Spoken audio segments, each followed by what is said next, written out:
All right, welcome back. Finally, this video is coming very late today, but better late than never for sure.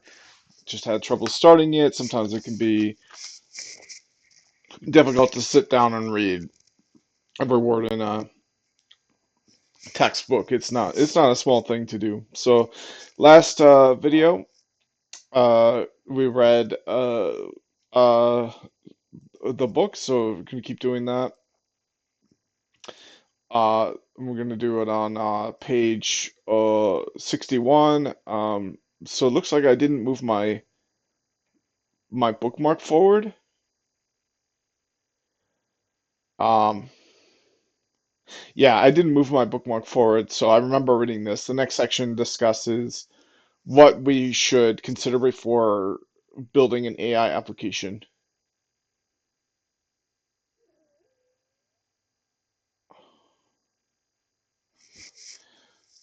Um, well, honestly, let me just go and see where I left off. That's the best way. Access to external tools is required to accomplish many tasks. Okay, so I did read that, so let's start here. I don't really remember reading it, but that's okay.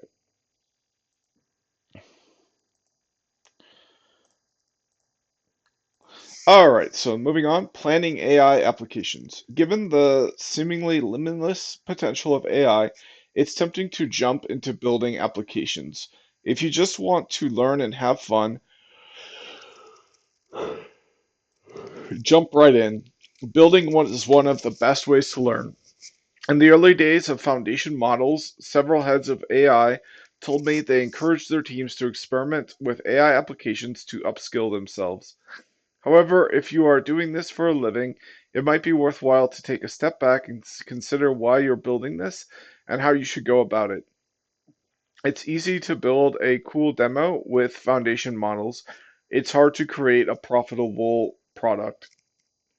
Use case evaluation. The first question to ask is why you want to build this application. Like many business decisions, building an AI application is often a response to risks and opportunities. Here are a few examples of different levels of risks ordered from high to low. Number one, if you don't do this, the competitors with AI can make you obsolete. If AI poses a major existential threat to your business, incorporating AI must have the highest priority. In 2023 Gartner study, in the 2023 Gartner study, 7% cited business continuity as the biggest reason for embracing AI. This is more common for businesses involving document processing and information aggregation, such as financial analysis, insurance, and data processing. This is also common for creative work such as advertising, web design, and image production. You can refer to the 2023 OpenAI study, GPTs are GPTs, to see how industries rank in their exposure to AI. Number two, if you don't do this, you'll miss opportunities to boost profits and productivity. Most companies embrace AI for the opportunities it brings. AI can help in most, if not all, business operations. AI can make user acquisition cheaper by crafting more effective copyrights, product descriptions, and promotional visual content. AI can increase user retention by improving customer support and customizing user experience. AI can also help with sales lead generation, internal communication, market research, and competitor tracking. Number three, you're unsure where AI will fit into your business yet, but you don't want to be left behind. While a company shouldn't chase every hype train, many have failed by waiting too long to take the leap. Cue Kodak, Blockbuster, and BlackBerry. Investing resources into understanding how a new transformational technology can impact your business isn't a bad idea if you can afford it. At bigger companies, this can be part of the R&D department. Once you've found a good reason to develop this use case, You might consider whether you have to build it yourself. If AI poses an existential threat to your business, you might want to do an AI in-house instead of outsourcing it to a competitor.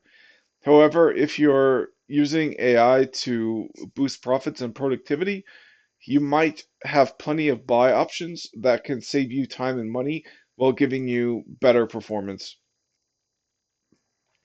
The role of AI and humans in the application. What role AI plays in the AI product influences the application's development and its requirements. Apple has a great document explaining different ways AI can be used in a product. Here are three key points relevant to the current discussion. Critical or complementary.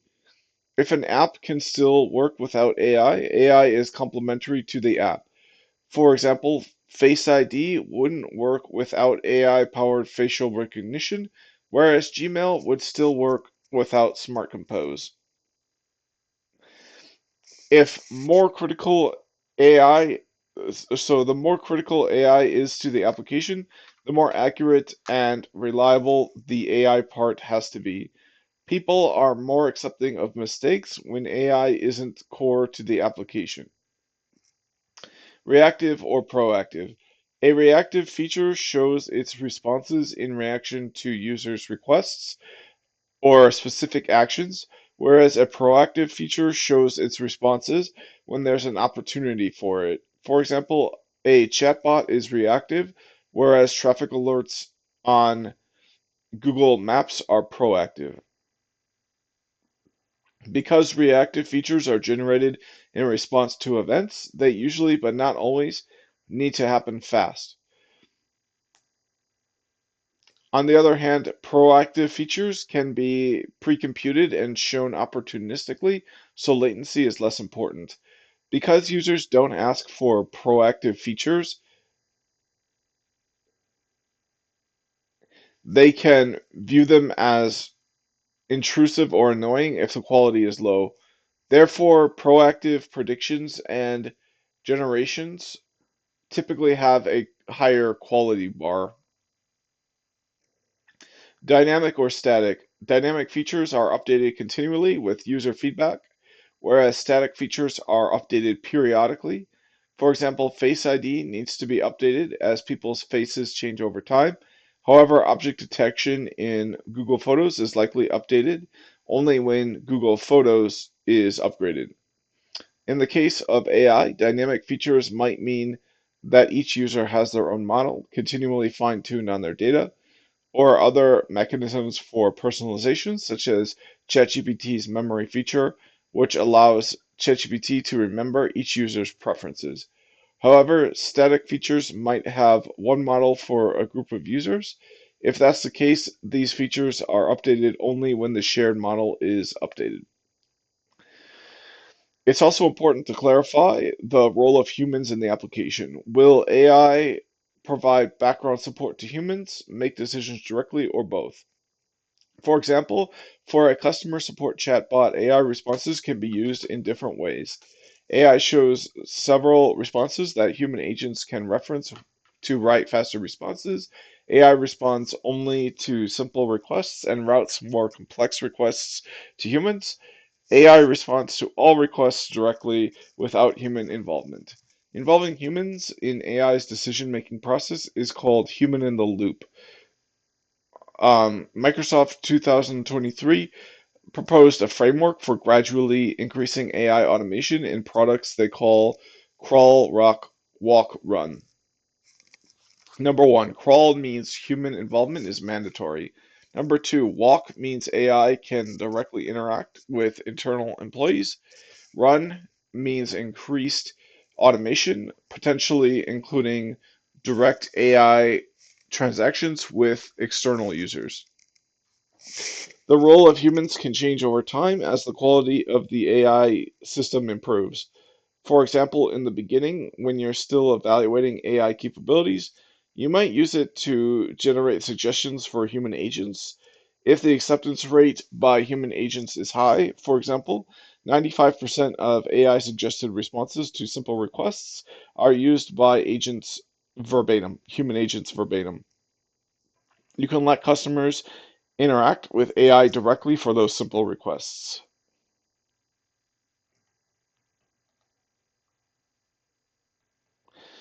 AI product defensibility. If you're selling AI applications as standalone products, it's important to consider their defensibility. The low entry barrier is both a blessing and a curse. If something is easy for you to build, it is also easy for your competitors. What moats do you have to defend your product? In a way, building applications on top of foundation models means providing a layer on top of these models. This also means that if the underlying models expand in capabilities, the layer you provide might be subsumed by the models, rendering your application obsolete. Imagine building a PDF parsing application on top of ChatGPT based on the assumption that ChatGPT can't parse PDFs well or can't do it at scale. Your ability to compete will weaken if this assumption is no longer true. However, even in this case, a PDF parsing application might still make sense if it's built on top of open source models, gearing your solution toward users who want to host models in-house. Yeah, because if you're not a paid subscriber to ChatGPT, you run out of usage pretty quick. One general partner at a major VC firm told me that she's seen many startups whose entire products could be a feature or a Google Docs or Microsoft Office. Oh, whose entire projects could be a feature for Google Docs or Microsoft Office. If their products take off, what would stop Google or Microsoft from allocating 3 engineers to replicate these products in 2 weeks? In AI, there are generally three types of competitive advantages: technology, data, and distribution, the ability to bring your product in front of others. With foundation models, the core technologies of most companies will be similar. The distribution advantage likely belongs to big companies. The data advantage is more nuanced. Big companies likely have more existing data. However, if a startup can get to market first and gather sufficient usage data to continually improve their products, data will be their moat.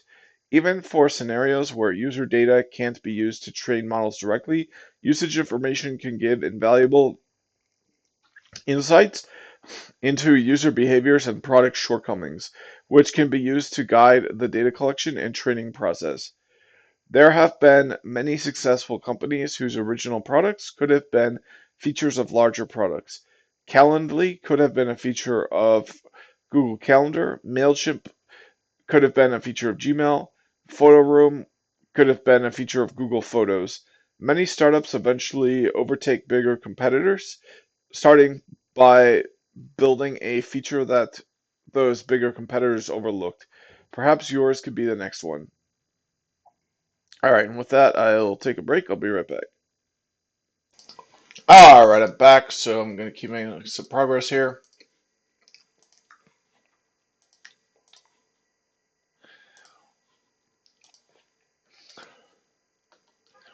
All right, so this next section is setting expectations. Once you've decided that you need to build this amazing AI application by yourself, the next step is to figure out what success looks like.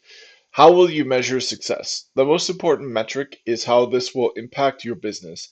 For example, if it's a customer support chatbot, the business metrics can include the following. What percentage of customer messages do you want the chatbot to automate? How many more messages should the chatbot allow you to process? How much quicker can you respond using the chatbot? How much human labor can the chatbot save you? A chatbot can answer more messages, but that doesn't mean it'll make users happy. So it's important to track customer satisfaction and customer feedback in general. User feedback discusses how to design a feedback system. I don't know. I feel like going on a little bit of a rant here. This book feels very like naive to me. It's like, oh, you should track your customer metrics and you know create a application that is uh that is uh, internal for used by your internal employees as part of the crawl, walk, run framework, um, and you need to think if it's going to be critical or complementary, reactive or proactive, or dynamic or static. And it's like, yeah, like like yeah, if you're like for sure, if you're making a if you're like a director in a company right now and you're looking at implementing AI in your company, I'm sure this book is amazing. I'm not a director in a company. I'm just someone who's interested in AI. So like this is kind of like it's like I really liked situational awareness a lot better. And in reading that, this comes across as like very naive because the way AI might change the world by 2025, or within 5 years, like there aren't going to be like all of our systems might be completely different. Like the idea that you'll have customer satisfaction and customer feedback seems like it could become a very outdated idea. The idea of a customer at all. I mean, like one thing, if the AI is smart enough, you know, like I mean, I don't know. It just feels this book kind of feels a little bit too, what's the word? Like this the scope of like it feels like it's very much like in a box, which is probably what a lot of people who buy this book are looking for. But for me, I kind of wish we'd move on to the technical stuff and kind of get past this part. I'm kind of a little bit frustrated with this section. To ensure a product isn't put in front of customers before it's ready, have clear expectations on its usefulness threshold. How good it has to be for it to be useful. Usefulness thresholds might include the following metrics groups: quality metrics to measure the quality of chatbots' responses, latency metrics including TTFT, time to first token, TPOT, time per output token, and total latency. Okay, this is great. So forget what I said. I like this. What is considered acceptable latency depends on your use case. If all of your customer requests are currently being processed by humans with a median response time of an hour, anything faster than this might be good enough. Cost metrics. How much does it cost? How much it costs per inference request? Other metrics such as interpretability and fairness.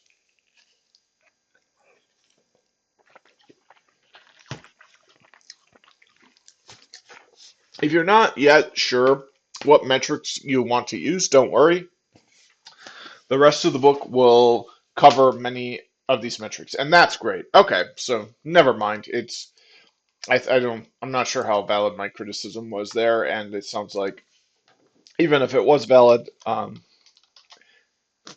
it's gonna move past that idea of putting. I guess my criticism is that the book seemed to be putting AI in a box, and like I think AI, the best applications of AI will be applying it outside the box. Like for me, I want it to hear me play music. I want to give it feedback on my music. So I want to build in like music XML capability for it to like read and write uh for it to like transmit read and written music.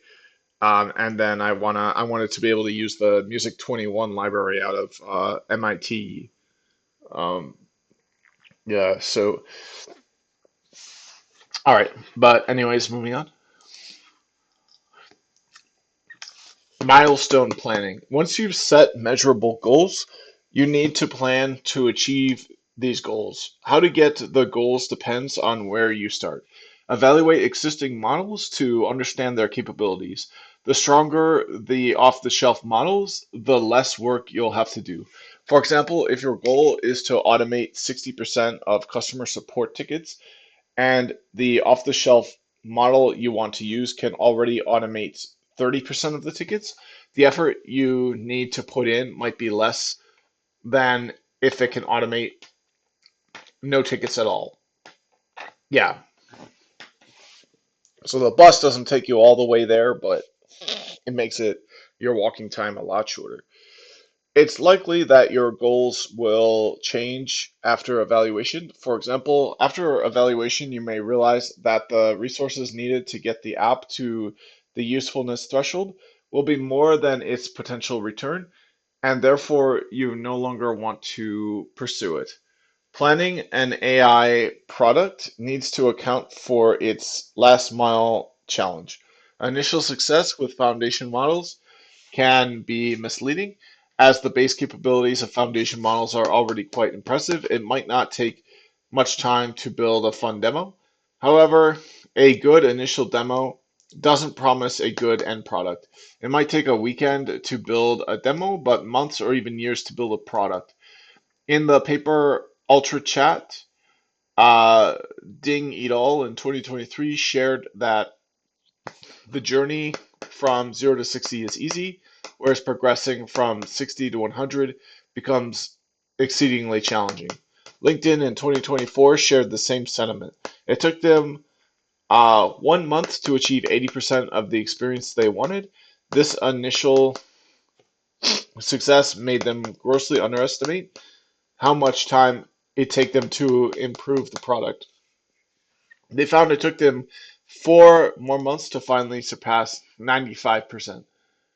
A lot of the time was spent working on the product kinks and dealing with hallucinations. Oh, and I accidentally hit a button on my keyboard. The slow speed of achieving each subsequent 1% gain was discouraging. Maintenance. Product planning doesn't stop at achieving its goals. You need to think about how this product might change over time and how it should be maintained. Maintenance of an AI product has the added challenge of of AI's fast pace of change. The AI space has been moving incredibly fast in the last decade. It'll probably continue moving fast for the next decade. Building on top of foundation models today means committing to riding this bullet train. Many changes are good. For example, the limitations of many models are being addressed. Context lengths are getting longer. Model inputs are getting better. Model inference, the process of computing an output given an input, is getting faster and cheaper. Figure 1-11 shows the evolution of inference cost and model performance on massive multitask language understanding, MMLU, a popular foundation model benchmark between 2022 and 2024. Yeah, and this is a trend we see continuing. So this is why AI has such potential because everything is getting better for cheaper at really high rates. However, even these good changes can cause frictions in your workflows. You'll have to constantly be on your guard and run a cost benefit analysis of each technology investment. The best option today might turn into the worst option tomorrow. You may decide to build a model in-house because it seems cheaper than paying for model providers, only to find out after 3 months that model providers have dropped their prices in half, making in-house the expensive option. You might invest in a third-party solution and tailor your infrastructure around it, only for the provider to go out of business after failing to secure funding. Some changes are easier to adapt to. For example, as model providers converge to the same API, it's becoming easier to swap one model API for another. However, as each model has its quirks, strengths, and weaknesses, developers working with the new model will need to adjust their workflows, prompts, and data to this new model. Without proper infrastructure for versioning and evaluation in place, the process can cause a lot of headaches. Some changes are harder to adapt to, especially those around regulations. Technologies surrounding AI are considered national security issues for many countries, meaning resources for AI, including compute, talent, and data, are heavily regulated. The introduction of Europe's General Data Protection Regulation, GDPR, for example, was estimated to cost businesses 9 billion to become compliant. Compute availability can change overnight as new laws put more restrictions on who can buy and sell compute resources. See the US October 2023 executive order. If your GPU vendor is suddenly banned from selling GPUs to your country, you're in trouble. Some changes can even be fatal. For example, regulations around intellectual property, IP, and AI usage are still evolving. If you build your product on top of a model trained on using other people's data, can you be certain that your product's IP will always belong to you? Many IP heavy companies I've talked to, such as game studios, hesitate to use AI for fear of losing their IPs later on. Once you've committed to building an AI product, let's look into the engineering stack needed to build these applications. All right, so next section is the engineering stack, and I'll take a break and I'll come back. All right, welcome back. I might have to keep this a short one, but let's keep going here. Um, yeah, okay.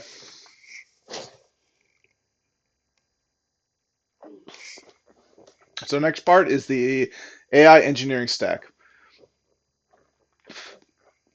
AI's engineering rapid AI engineering's rapid growth also introduced an incredible amount of hype and FOMO, fear of missing out. And I'll do a sound check here. Looks good. The number of new tools, techniques, models, and applications introduced every day can be overwhelming. Instead of trying to keep up with the constantly shifting sand, let's look into the fundamental building blocks of AI engineering. To understand AI engineering, it's important to recognize that AI engineering involves out of ML, machine learning engineering. When a company starts experimenting with foundation models, it's natural that its existing ML team should lead the effort. Some companies treat AI engineering the same as ML engineering, as shown in figure 1-12.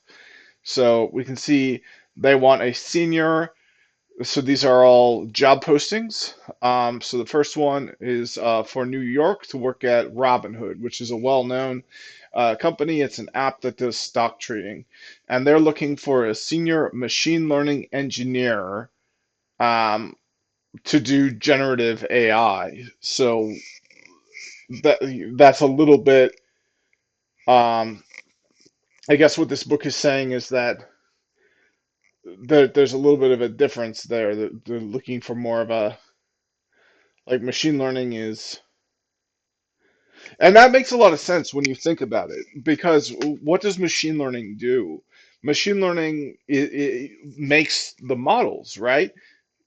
That's not what they need. That's not what this job post is asking for. This job post is asking, and if they were like, okay, Robinhood, what are you, OpenAI? Like, no, they're a stock trading app company.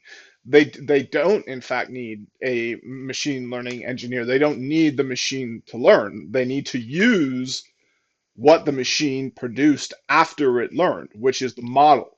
So they're looking for somebody to use the model after it's been built. And what a machine learning engineer does is trains the models. So that's a good point. All right, so the next company is Handshake. Haven't heard of them. Looks good. 200 over 200K a year. Man, that sounds nice. I would love to get there sometime in my second decade of experience here. So it's a hybrid, whatever that means is not clear. Full time, and it's an associate level role, which is a good thing too for 200 to 300K as an associate. It sounds like there might be room to move up and increase that pay by quite a bit. So this looks like a really good one. And it's a staff plus machine learning engineer. And I think staff means, yeah, staff means you actually work for the company. You're not a contractor or anything. I think that's what that means. I don't know. But look at that. They make the same mistake here. They say they're looking for a machine learning engineer, so someone who can uh, teach a machine how to learn, right? Wrong. They're looking for somebody to help them with generative AI. If you're going to be training a model, you're behind. You can just use the models that already exist. So you're in fact not looking for a machine learning engineer. You don't need anyone who knows anything about what it means to train a model. You just need people who can use the existing models that are out there. And if you did want somebody who could train a model, well, I hope you got the funds for that because we saw the investment that's going into OpenAI. They're asking for $1 trillion for actual machine learning tasks. Like OpenAI absolutely has people doing machine learning, but these other companies, that's that's not what they're looking for. So we see the same thing happening at these other companies. TikTok, machine learning engineer, large language models and generative AI. So nope, that's not they're not looking for a machine learning engineer. If they were, then they wouldn't be using the models in that way. Staff machine learning, research engineer, foundation models at scale AI, software engineer, AI systems for Facebook or Meta in Redmont, Washington. AI slash ML/AI operations engineer. And AI staff slash. Okay, yep. So anyway, we get the idea. A lot of companies don't even know how to say what they're looking for. So a lot of companies will kind of latch on to this machine learning ML term, even though it completely doesn't describe at all what they're actually looking for. They're looking for the thing that happens after the machine learning has been completed, the things you do with the models that are produced by the machine learning, not the machine learning engineering itself. So figure 1-2, many companies put AI engineering and machine learning engineering under the same umbrella as shown in the job headlines on LinkedIn from December 17th, 2023. Some companies have separate job descriptions for AI engineering as shown in figure 1-13. Regardless of where organizations position AI engineers and ML engineers, their roles have significant overlap. Existing ML engineers can add AI engineering to their list of skills and expand their job prospects. However, there are also AI engineers with no previous ML experience. To best understand AI engineering and how it differs from traditional ML engineering, the following section breaks down different layers of the AI application process and looks at the role each layer plays in AI engineering and ML engineering. All right, well, so we'll see if my rant I gave earlier is correct or not. All right, so here are some companies who are more clear in the language of what they actually want. So this company here, Figure out of New York, wants a principal AI engineer. NVIDIA wants a senior generative AI software engineer. Notion, AI engineer, generative AI engineer. So these companies, Storm, I think this is a staffing company, Booz Allen Hamilton, Duolingo, Wilmer Hale Motion Recruitment, St. Jude's Research, Children's Hospital Research, and Western Asset Management. They're all looking for AI engineers. The three layers, so some companies have separate job descriptions for AI engineering, as shown in the job headlines for LinkedIn from December 17th, 2023. And that's an important to note. If you are a ML engineer and you worked on training models and stuff, these are still you can still apply for these. Ow, even though you might be doing something a little bit different than prior. All right, three layers of the AI stack. There are three layers to any AI application stack: application development, model development, and infrastructure. When developing an AI application, you likely start from the top layer and move down as needed. Application development. With models readily available, anyone can use them to develop applications. This is the layer that has seen the most action in the last 2 years, and it is still rapidly evolving. Application development involves providing a model with good prompts and necessary context. This layer requires rigorous evaluation. Good applications also demand good interfaces. Model development. This layer provides tooling for modeling, for developing models, including frameworks for modeling, training, fine-tuning, and inference optimization. Because data is central to model development, this layer also contains dataset engineering. Model development also requires rigorous evaluation and infrastructure. At the bottom of the stack is infrastructure, which includes tooling for model serving, managing data and compute, and monitoring. These three layers and examples of responsibilities for each layer are shown in figure 1-14.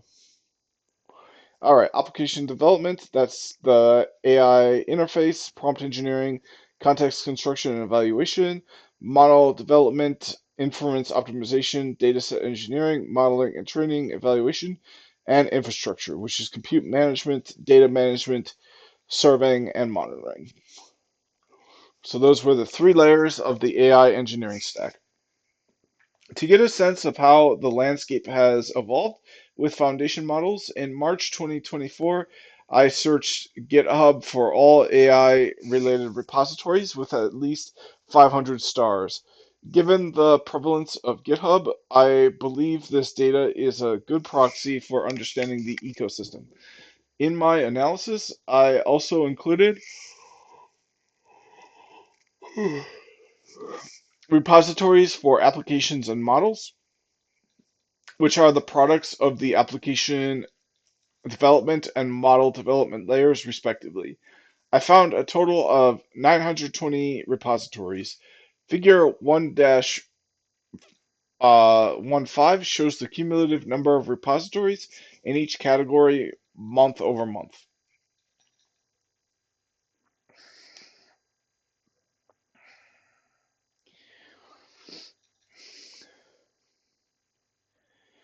All right, so yeah, applications are going to be the highest. Oh, this is interesting.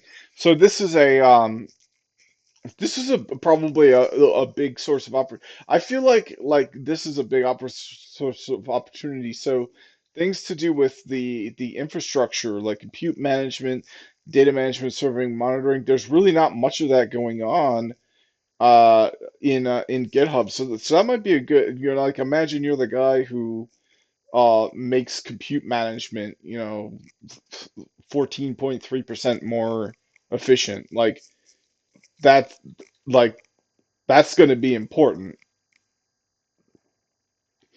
You'll probably sell that to OpenAI or whatever. All right, so that's the cumulative count of repositories by category over time. The data shows a big jump in the number of AI toolings in 2023 after the introduction of Stable Diffusion and ChatGPT. In 2023, the categories that saw the highest increases were applications and application development. The infrastructure layer saw some growth, but it was much less than the growth seen in other layers. This is expected. Even though models and applications have changed, the core infrastructural needs, resource management, serving, monitoring, etc., remain the same. This brings us to the next point. While the level of excitement and creativity around foundation models is unprecedented, many principles of building AI applications remain the same. For enterprise use cases, AI to ML applications still need to solve business problems, and therefore it's still essential to map from business metrics to ML metrics and vice versa. You still need to do systematic experimentation. With classical ML engineering, you experiment with different hyperparameters. With foundation models, you experiment with different models, prompts, retrieval algorithms, sampling variables, and more. Sampling variables are discussed in Chapter 2. You still want to make models run faster and cheaper. It's still important to set up a feedback loop so that we can iteratively improve our applications with production data. This means that much of what ML engineers have learned and shared over the last decade is still applicable. This collective experience makes it easier for everyone to begin building AI applications. However, built on top of these enduring principles are many innovations unique to AI, which we'll explore in this book. So let me advance the bookmark and take a peek forward to see how far, oh, to see what I'm getting. Uh, delete that bookmark. Okay. So, all right, this is still kind of a rough one. I don't know why I'm having so much trouble getting through this, staying focused on reading this book. Honestly, it's kind of dry.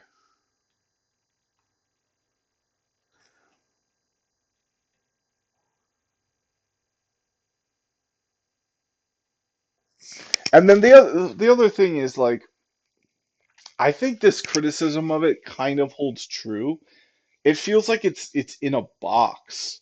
It's like it feels very uh like corporate. Like it feels like the book is like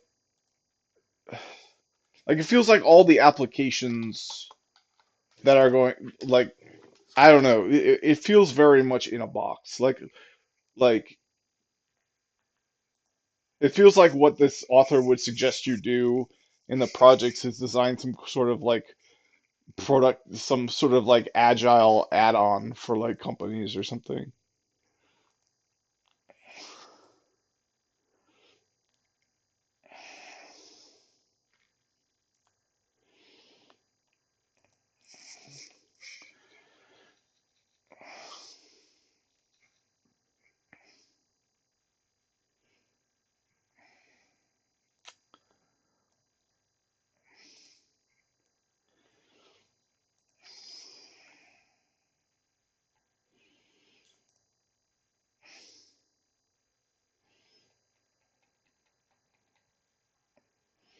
I don't know. I wish I could articulate my criticism better.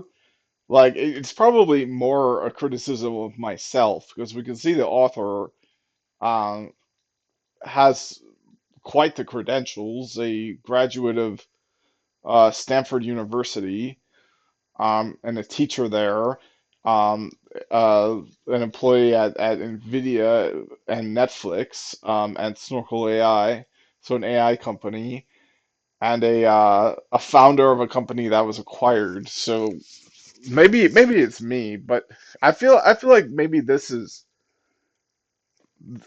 kind of what I mean is like it's like it just doesn't it feels like the people she's speaking to are like it doesn't feel like what she's saying is like directed towards a broad audience.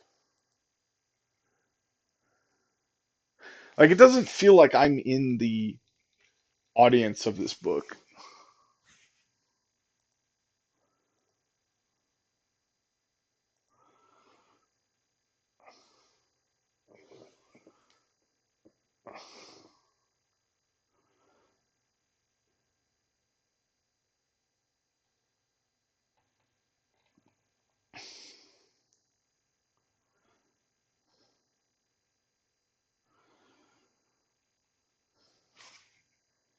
Huh. Yeah, I don't know. Well, anyways, let me see if I can get any further.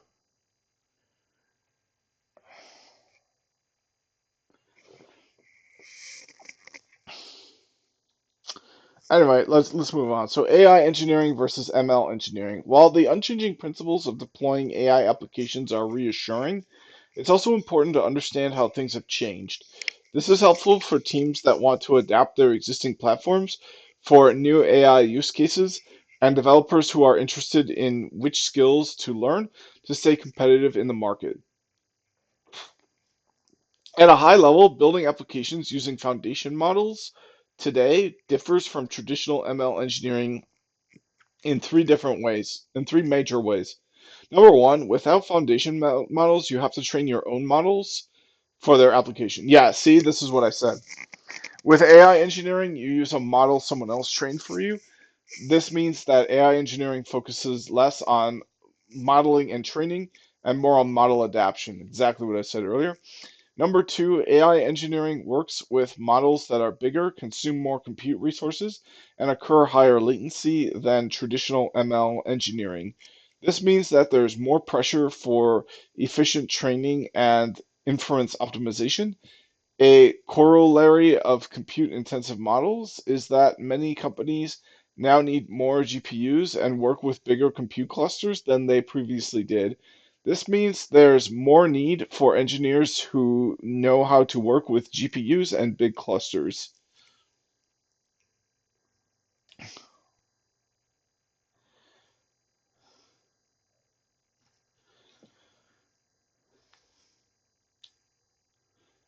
All right. Yeah, in order to run the model, you need a lot of horsepower. So engineers that know how to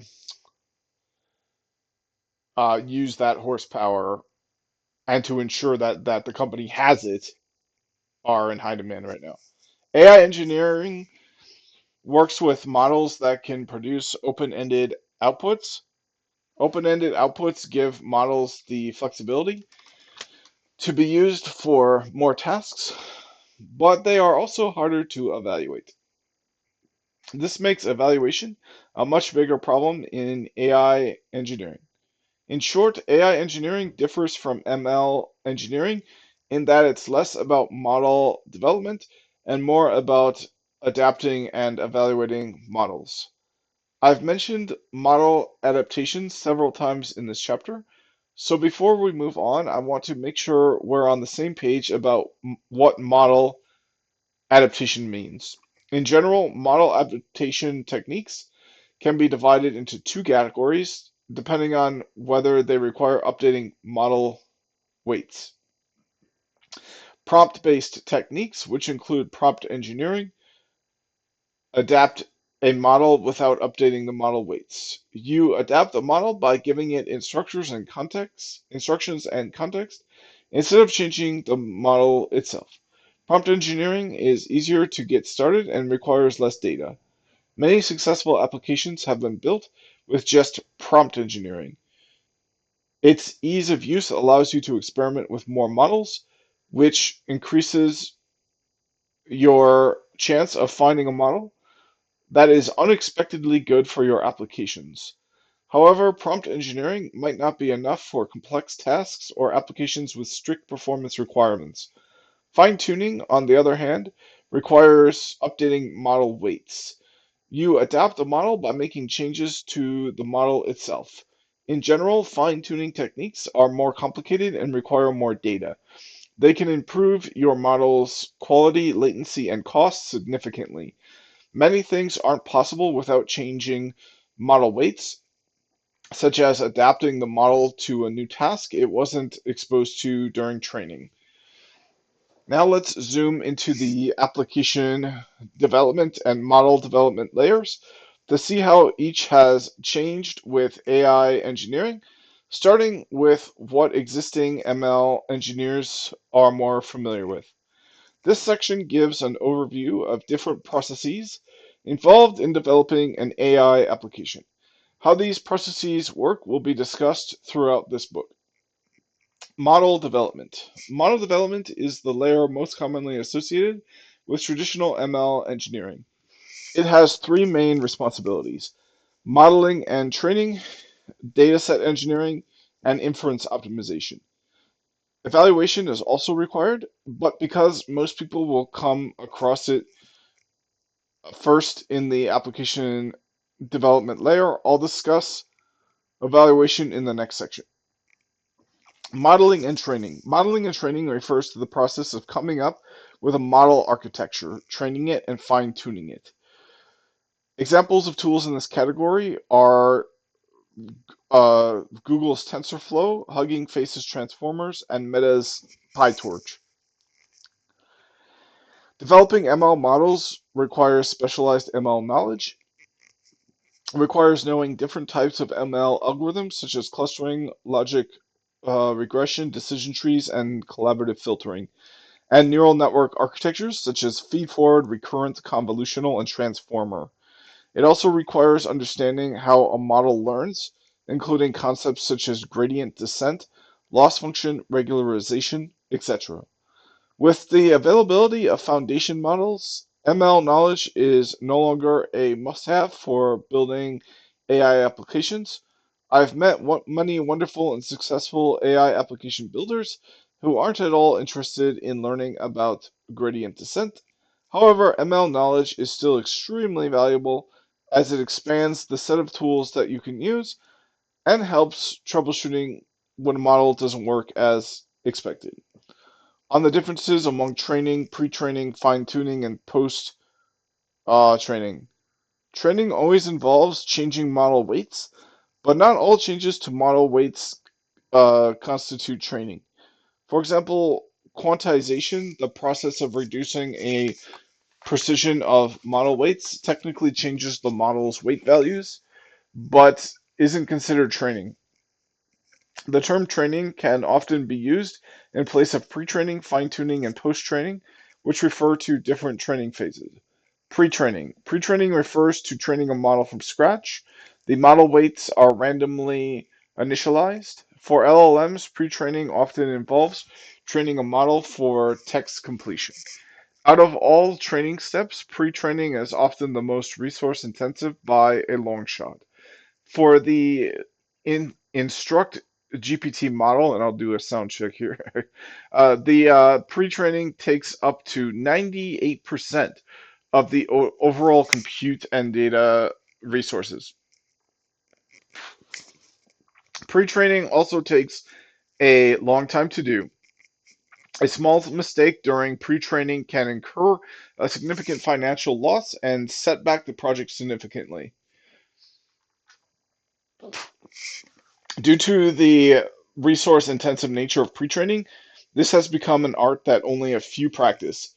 Those with expertise in pre-training large models, however, are heavily sought after. And I believe this is what OpenAI does. Like pre-training is why there, and Meta does this, and Google does this, but typically because we can see that pre-training takes up to 98% of overall compute and data resources to build a model. uh, this is why 3 Mile Island was purchased, was for pre-training. So the next one is fine tuning. Fine tuning means continuing to train a previously trained model.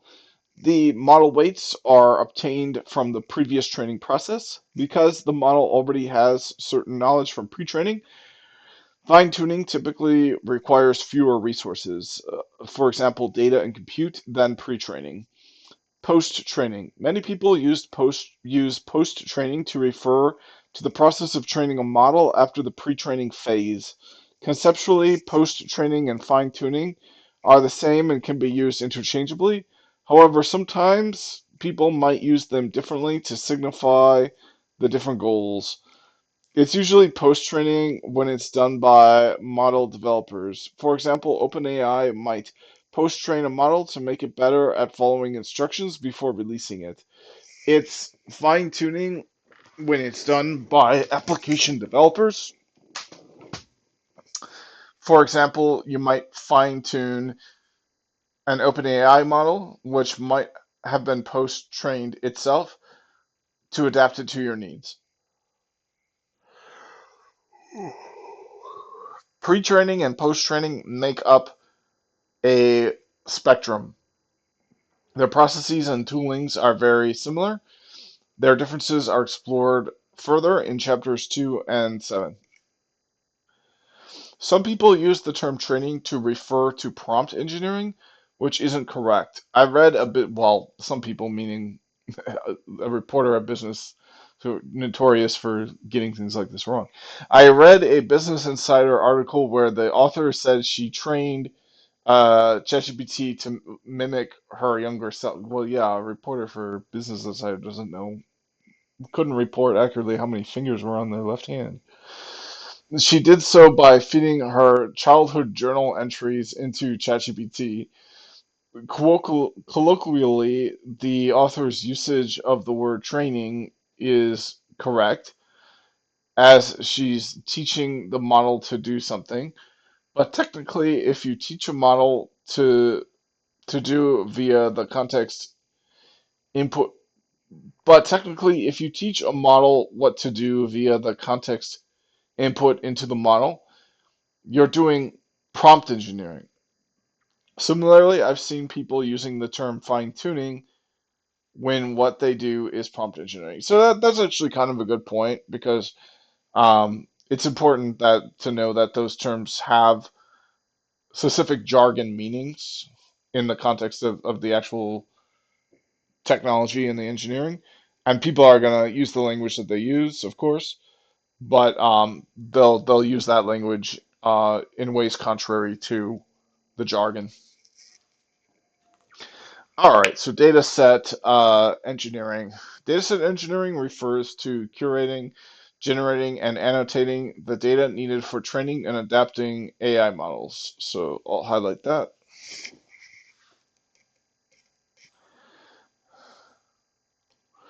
in orange. Wait, or yellow. Wait, what? Well, let me see what my other highlights are in. They're in they're in orange for some reason. I don't know why they're not in yellow, but I'll keep them in orange. All right. In traditional ML engineering, most use cases are close-ended. A model's output can only be among predefined values. For example, spam classification with only two possible outputs, spam and not spam, is close-ended. Foundation models, however, are open-ended. Annotating open-ended queries is much harder than annotating close-ended queries. It's easier to determine whether an email is spam than to write an essay. So data annotation is a much bigger challenge for AI engineering. There's so much. Another difference is that traditional ML engineering works more with tabular data, whereas foundation models work with unstructured data. In AI engineering, data manipulation is more about deduplication, tokenization, context retrieval, and quality control, including removing sensitive information and toxic data. Dataset engineering is the focus of Chapter 8. Many people argue that because models are now commodities, data will be the main differentiator, making dataset engineering more important than ever before. That's interesting. Dataset engineering. How much data you need depends on the adapter technique you use. Training a model from scratch generally requires more data than fine-tuning, which in turn requires more data than prompt engineering. Regardless of how much data you need, expertise in data is useful when examining a model, such as its training data gives important clues about that model's strengths and weaknesses. Inference optimization. Inference optimization means making models faster and cheaper. Inference optimization has always been important for ML engineering. Users never say no to faster models, and companies can always benefit from cheaper inference. However, as foundation models scale up to incur even higher inference cost and latency, inference optimization has become even more important. One challenge with foundation models is that they are often autoregressive. Tokens are generated sequentially rather than masked. Yeah. If it takes 10 milliseconds for a model to generate a token, it'll take a second to generate an output of 100 tokens, and even more for longer outputs. As users are getting notoriously impatient, getting AI applications latency down to the 100 millisecond latency expected for a typical internet application is a huge challenge. Inference optimization has become an active subfield in both industry and academia. A summary of how the importance of different categories of model development change with AI engineering is shown in Table 1-4. 1-4, how different responsibilities of model development have changed with foundation models. So, category, modeling and training, building with traditional ML. ML knowledge is required for training a model from scratch. Building with foundation models. ML knowledge is a nice to have, but not a must have. And that's good because this is going to describe me. I'm going to fall into this category. I want to build things with foundation models. So, category dataset engineering. With traditional ML, um, uh, the responsibility, so there's more about feature engineering, especially with tabular data. With foundation models, less about feature engineering and more about data deduplication, tokenization, context retrieval, and quality control. Okay, interesting. All right, moving on. And then the final one is inference optimization. Oh, is this a different?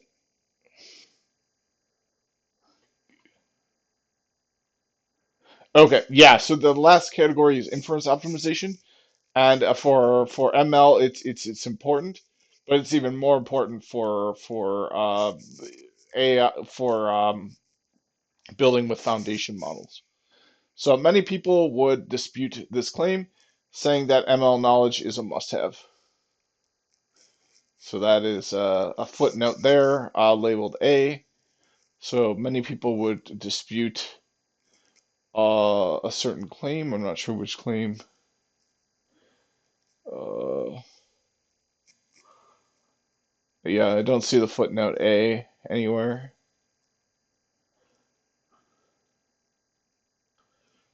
Uh,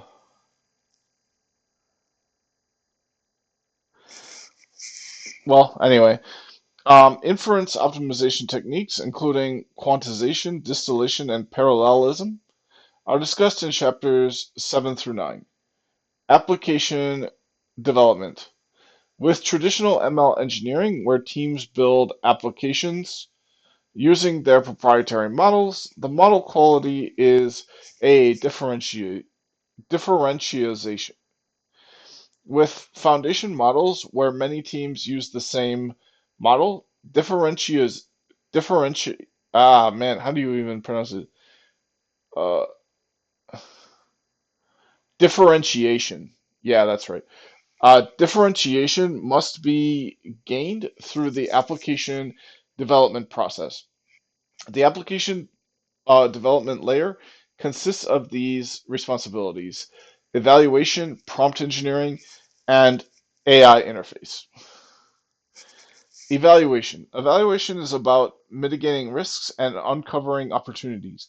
Evaluation is necessary throughout the whole model adaptation process.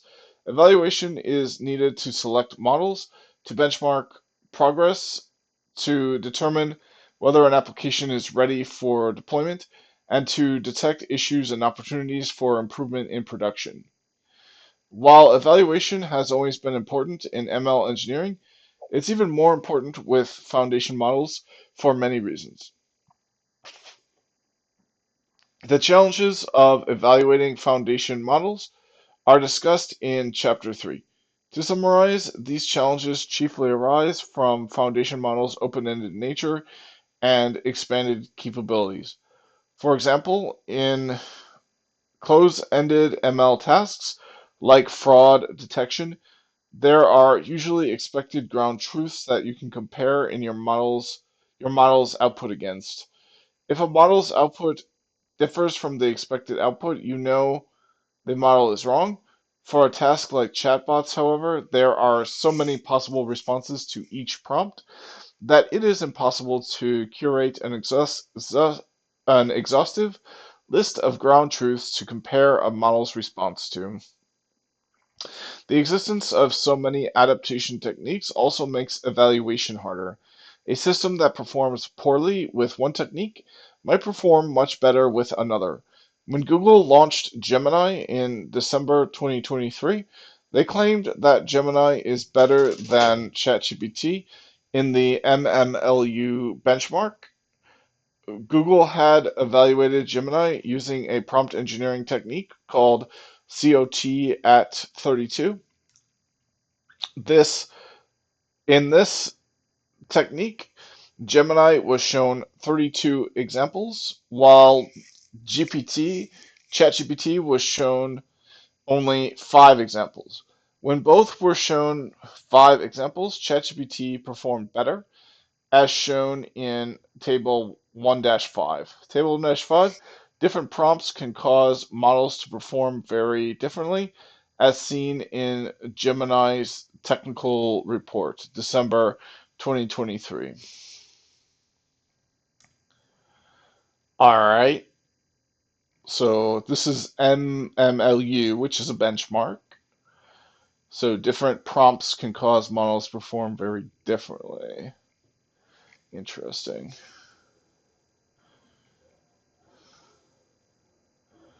Huh. And this doesn't even have GPT-o1, let alone o3, which is almost already out. All right, let me advance the bookmark here and take a look at how much time is on the clock.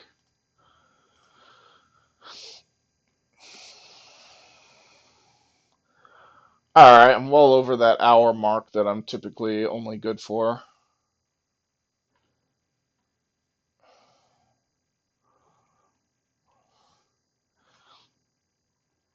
The chapter is very near complete, though. I don't know what I want to do. I definitely have the time to continue. I just don't know if I have the energy.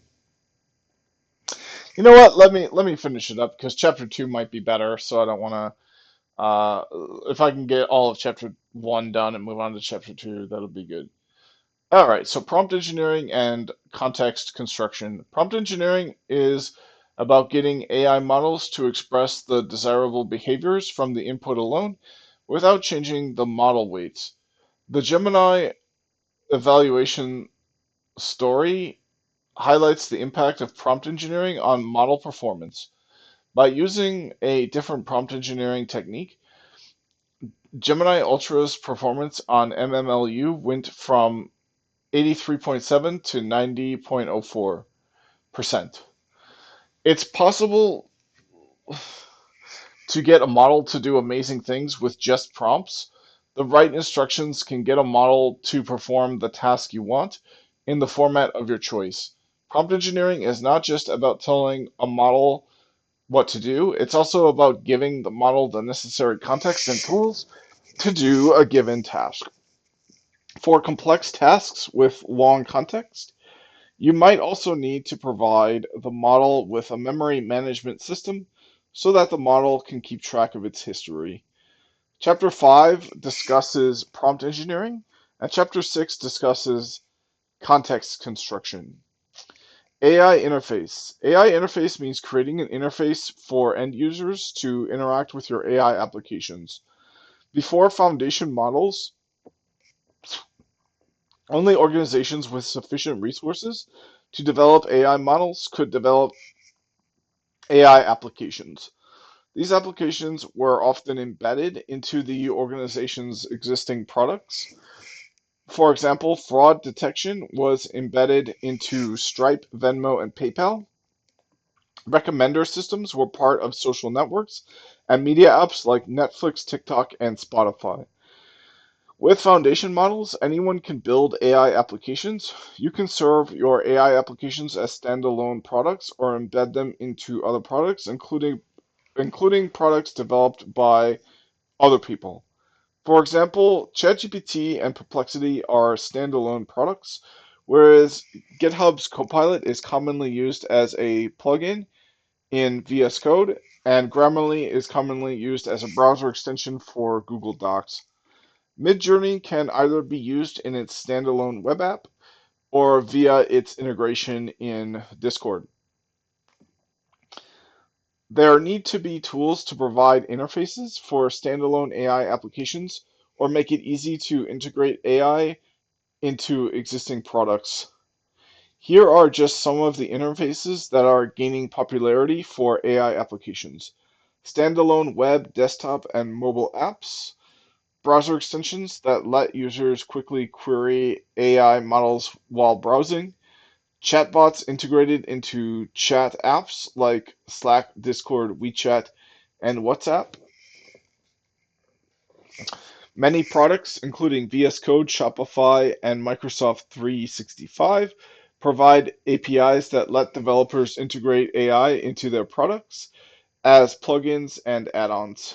These APIs can also be used by AI agents to interact with the world, as discussed in Chapter 6.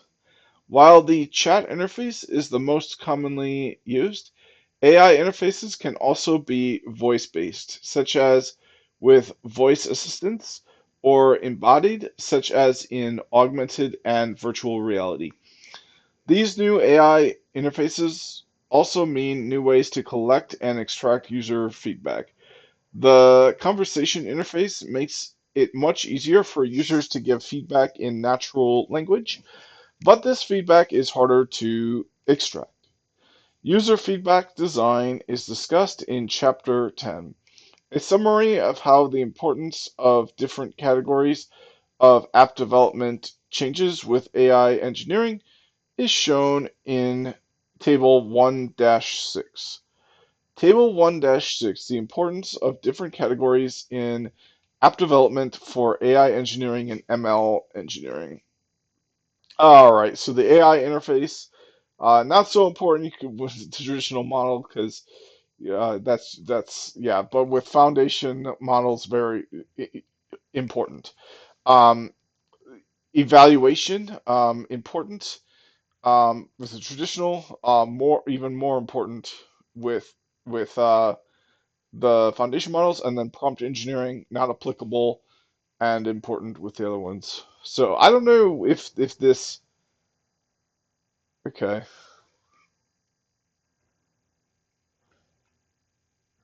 interesting. Okay, well, all right. So AI engineering versus full stack engineering. The increased emphasis on application development, especially on interfaces, brings AI engineering closer to full stack development. The rising importance of interfaces leads to a shift in the design of AI toolings to attract more front end engineers. Typically, ML engineering is Python centric. Before foundation models, the most popular ML frameworks supported mostly Python APIs. Today, Python is still popular, but there is also increasing support for JavaScript APIs with LangChain.js, Transformers.js, OpenAI's Node library, and Vercel's AI SDK. While many AI engineers come from traditional ML backgrounds, more are increasingly coming from web development or full stack backgrounds. An advantage that full stack engineers have over traditional ML engineers is their ability to quickly turn ideas into demos, get feedback, and iterate. Yeah, that does sound good. With traditional ML engineering, you usually start with gathering data and training a model. Building the product comes last. However, with AI models readily available today, it's possible to start with building the product first and only invest in data and models once the product shows promise, as visualized in figure 1-16. All right, so ML engineering, you need the data, then you make the model, and then the product is the model pretty much. AI engineering, the product, data, and then the model. So, yeah. So the new AI engineering workflow rewards those who can iterate fast. Image recreated from The Rise of the AI Engineer, written by Sean Wang in 2023. So we can see there's a different job role coming to the market. And the thing about this job role is it has by it it has to be a different job role because ML engineers do different things. Like this is like there's a difference between a pencil manufacturer and a writer, right? But both deal very largely in pencils. So the pencil manufacturer makes the pencils, the writer uses the pencils. So that's what we're talking about here. In traditional ML engineering, model development and product development are often disjointed processes, with ML engineers rarely involved in product decisions at many organizations. However, with foundation models, AI engineers tend to be much more involved in building the product. Summary: I meant this chapter to serve two purposes. One is to explain the emergence of AI engineering as a discipline, thanks to the availability of foundation models. Two is to give an overview of the process needed to build applications on top of these models. I hope that this chapter achieved this goal. As an overview chapter, it only lightly touched on many concepts. These concepts will be explored further in the rest of the book. The chapter discussed the rapid evolution of AI in recent years.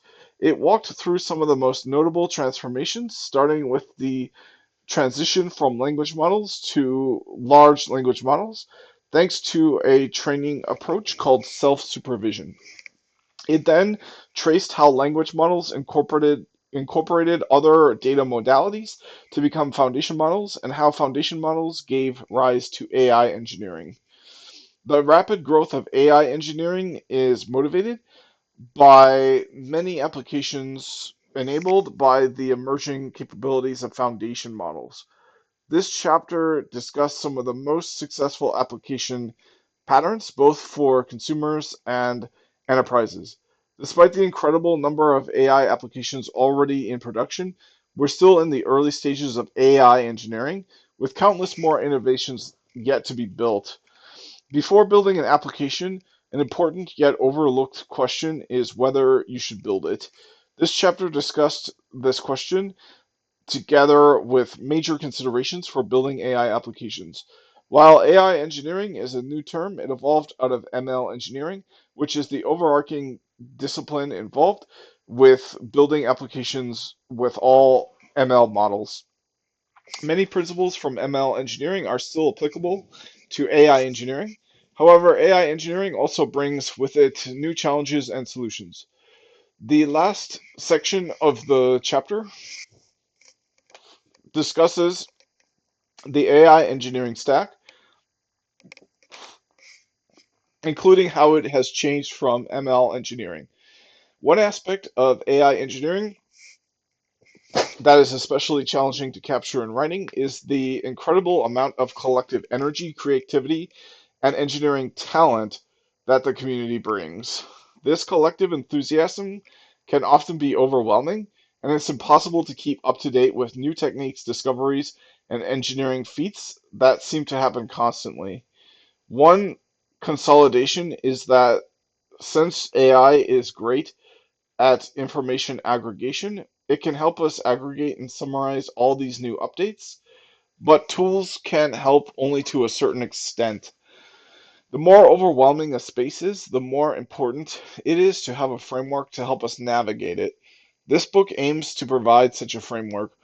The rest of the book will explore this framework step by step, starting with the fundamental building block of AI engineering, the foundation models that make so many amazing applications possible. So here's all the footnotes. So I don't think these are that important to. Uh, I'll just kind of skim through them, but I won't read them all out loud. I guess this is an interesting one. Let's take a look at this one. So this is similar to how it's important for humans to know when to stop talking. Well, the ones that do. Uh, so let's see if we can skip to where this note is mentioned.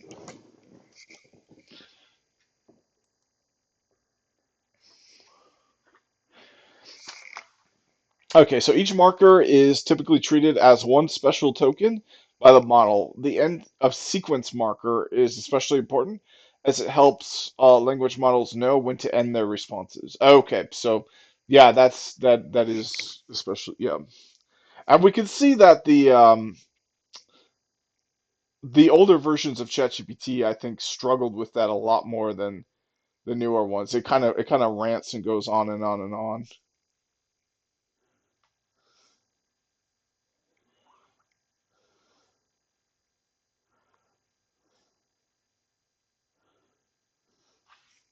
Whoa, here's a good one. So the entire U.S. expenditures for public elementary and secondary education were under $1 trillion, 900 billion. Um, uh, yeah, so we're gonna get to a point where we're spending more on AI than we're spending on education for children in this country, which is kind of a seems to me like kind of a dystopian thing, but I mean AI has a lot of applications in education, so who am I to judge?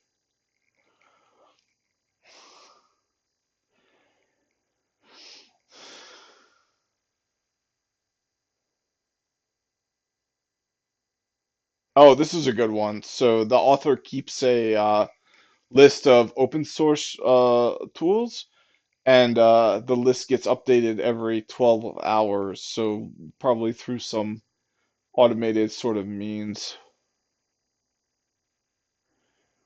But yeah, that's cool. I like this. So I think the description is what matters the most to look at. Um,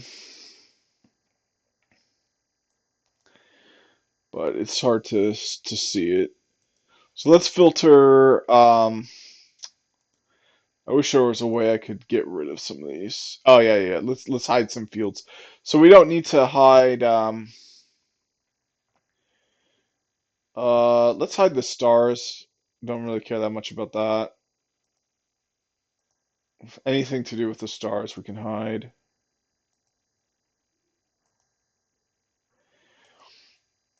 Okay, and then the forks we can hide that. Let's hide the devs. Doesn't really matter to me. Let's hide when they were created the contributors, and then the let's keep the download stats up because that's interesting to know how many people are using it. All right, and this is the one I want to see. So this is a framework for orchestrating role-playing autonomous agents. Crew AI empowers agents to work together. Wow, okay. Yeah, let's take a look at that one.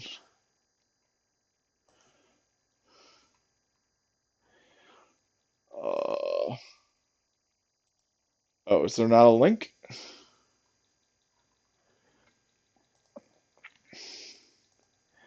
I thought these had a link to. All right, well, I can just get it pretty easily.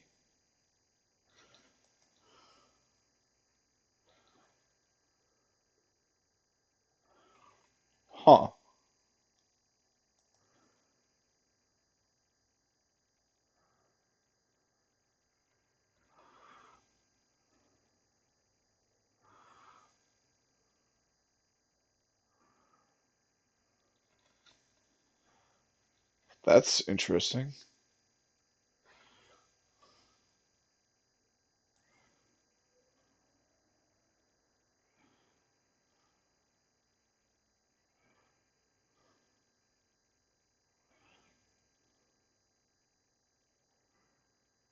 Crew AI plans vacation. That's cool. Let's watch this video.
Cool.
Oh, it's not free. Wait, what?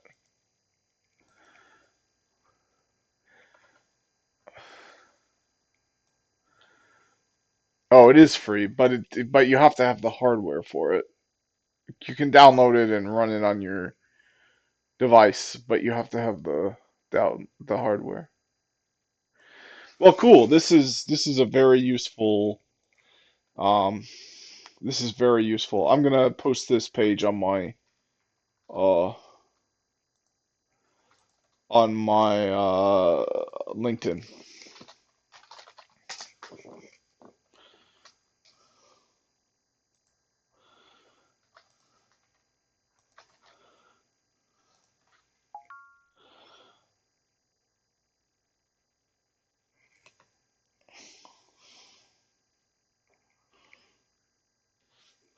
All right.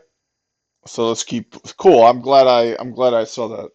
So yeah, those are cool. So because enterprises usually spend, oh, and I'm not going to read all these. I'm just going to skim these.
Okay, so let's look at which.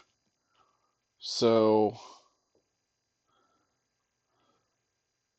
those with experience in pre-training large models are heavily sought after. Yeah, so these are the whiz people that work for OpenAI. This is like Ilya Sutskever himself. Uh, yeah, probably should be paid $1 million.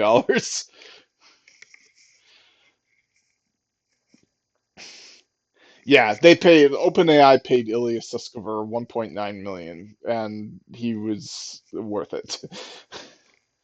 So the nature of it being plural is probably not so much the case. Yeah, those with experience in pre-training large models, however, are heavily sought after. Yeah.